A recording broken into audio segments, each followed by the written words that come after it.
Hey, we're Saints. Father Chris here. Welcome to our Crucifixional Life stream. Glad to have you beautiful people with us. We're in the middle of Death Week, right? Better than Shark Week.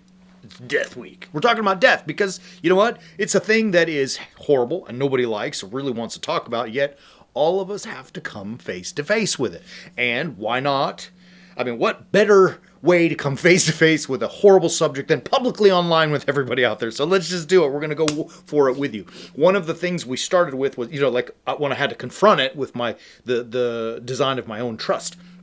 Yesterday we talked about look, it's coming. You can't run from it, or you can at least run, but you ain't going to get away. So during your lifetime, make it count. Today I want to talk about one of the things that we cannot leave behind for when that moment comes. I begin by saying, first, my heartfelt and sincere prayer is that all of you out there live to 100 years old, a healthy, happy life with children and grandchildren and great-grandchildren around your table. Some of us may get there, some of us may not, but that's my hope for everyone. So I'm not hastening anyone into the ground. I am saying, though, that when it comes, you may not be ready.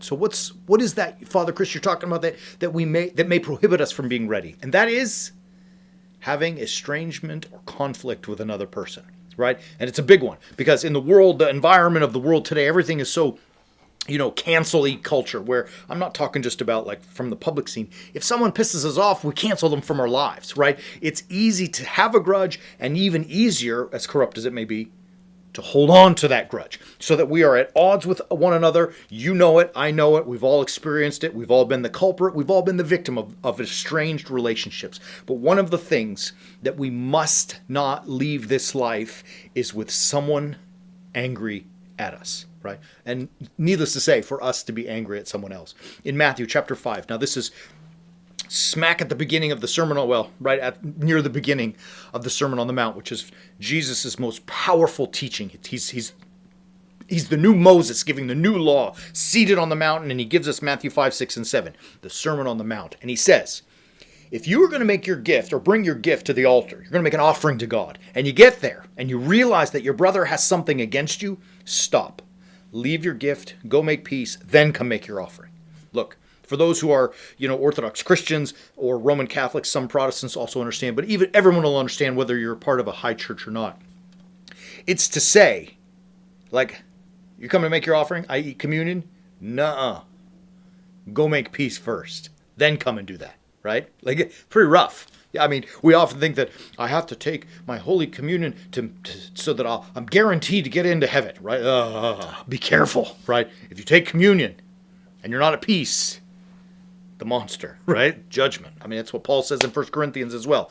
I'm rambling at this point, but I want it to be clear for us that reconciliation look, I do not mean being friends with people. If you go back into our live stream, even just a couple of weeks ago, you will hear me tell stories of people that I got into it with and how I held it and then eventually let it go and the struggles through. I mean, we all do that. I mean, I do it, right?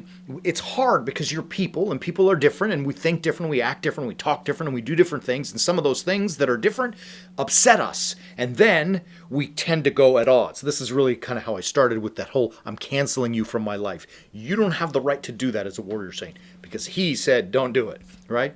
And that's so super hard. It's super hard to reconcile, to come together, to fix things. You don't have to be best friends again, but at least to fix things, right? But there is great news. You don't have to do that by yourself. In fact, at the Warrior Saints movement, we specialize in a few things, but one of them is conflict resolution and healing. Not because we are in conflict with many people, but because we know how important it is. Because of Matthew chapter 5, verse 23, leave your gift, go make peace, and then come back. Visit. Do it.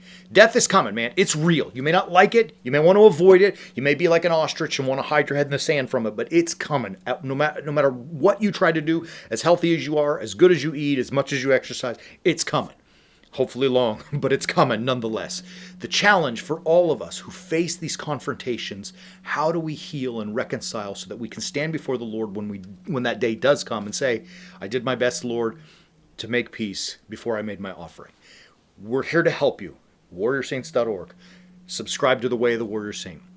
It's pretty simple. I'm going to give you 3 steps. Number 1, here's the website. Visit it. Number 2, scroll down half that page, The Way of the Warrior Saint, and subscribe to it. 3, watch the videos. You can search and see all that we've got out there. A lot of it has to do with healing and conflict resolution. Don't let yourself get caught, because you never know when that moment's coming. Love you. We're going to be back tomorrow to talk about organ donation. Love you, beautiful people, and as always, keep walking on the way of the Warrior Saint.